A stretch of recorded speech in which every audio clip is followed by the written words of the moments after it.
G'day everyone, Joe here from Beowulf Builders. Today we've got the privilege of coming down to Talbot and meeting Alistair that runs Talbot Timbers. G'day Alistair. Thanks heaps for having us down, mate. I really appreciate it. Yep. When we harvest the trees, we have to write a number on the stump we cut the tree from and the log. Oh, right. Yeah. And then we have to measure the log. So that measurement there, 3.4, is 3.4 metres. So that whole tree was 3.4 metres long. And that there is 27 centimetres. So that's the diameter of the log halfway along the log. Right. All those are recorded in a logbook. Right. And then those... a logbook. Yeah, exactly. Yeah. Another dad joke. Yeah. And they're sent off to the department, and we're charged the royalty. Yeah, right. For the log through that. Yeah, right. Okay. Okay. So every single tree you have to do that too. Yeah.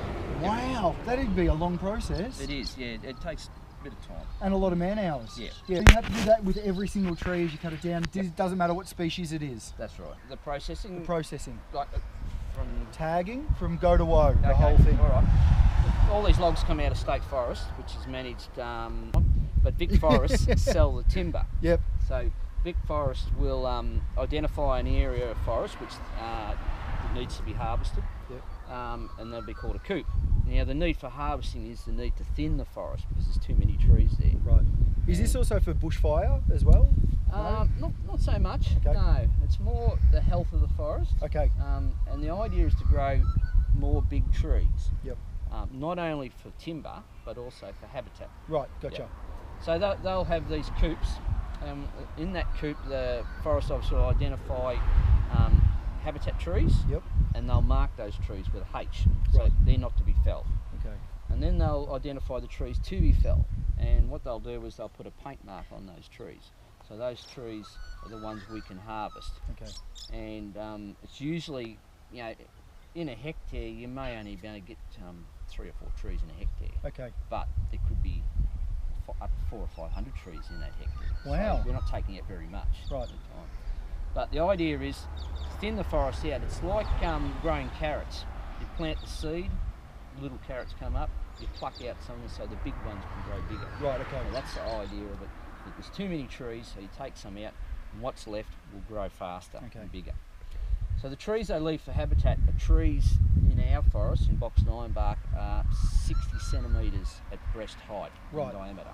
Breast height being 1800 up, give or take? When you say breast height, you're actually talking we walk up to the tree and we go... Exactly. Right, yeah, okay. Like I'm saying there now, that's 600. So what if Dolly Parton walked up? Exactly. Yeah, well they'll all be out those ones. Yeah. Then we go down in class range of sizes, so the department or Vic Forest have to leave certain number of trees per hectare of certain size classes. Okay. But in the end, it's for the health of the forest. It's driven by the need to thin, not so much driven by the need for the timber. Okay, gotcha. In Gippsland, they do clear felling to a degree, where they do still leave patches and whatnot. But in our forest, it's selective harvesting. Okay. It's a different type of forest to what occurs on the other side of the state. Okay. So clear felling, is that just where they come in with their big trucks and they just basically shovel it down, give or take? They shovel it down and then they come in, because a lot of that's mountain ash, so then that's when they come in and they fire it all up, burn it back in, and then all of a sudden it starts to regrow. Is that correct? Yeah, that's correct. And that is the best way to regrow those forests. Gotcha. Like different to these ones. Yeah. Well, that's what the Aboriginals used to do. Supposedly, after they used to get all of the animals out of a certain section by starting up a fire, and it actually helped with the regrowth of it. So a lot of the animals had come back. Exactly. You were saying to me before about the holes in the trees and taking the small young trees. We're not going to damage the wilderness, but we leave the big trees so we can help the wilderness as much as we can. Yeah. Keep the bigger trees develop hollows. Yep. Not all trees develop hollows, but it's more likely the bigger, older trees, branches will break off, water gets in that, and it creates a hollow. Yeah. But some of the hollows you see in these trees are from white ants, the termites. All right. So like a hollow, you're talking. This is the start of a hollow here. Exactly. And that looks like termite through the guts of that. Yeah. Those little channels. Yeah. This mill is called a Kara mill. It was built in Finland, and we bought it new in 2001. Right.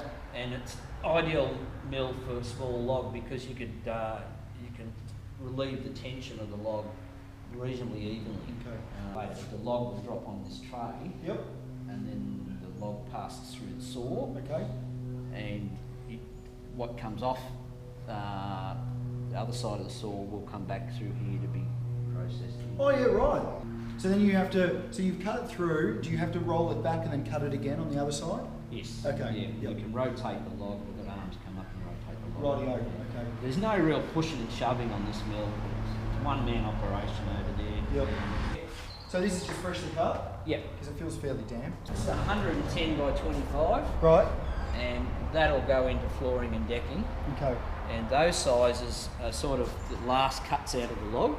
So out of something like this, we've got 110 by 25. So it'll come down to 100, Dean? Probably 19 by 90 by 19. Yeah, okay. Yeah. Yep. Which seems a lot of waste, but you do need to oversize it. Yep. As the timber dries, it shrinks a bit. Yep. And you have to cut a nut off with the moulder. Sure. And address it to get it straight and. Yeah. Okay.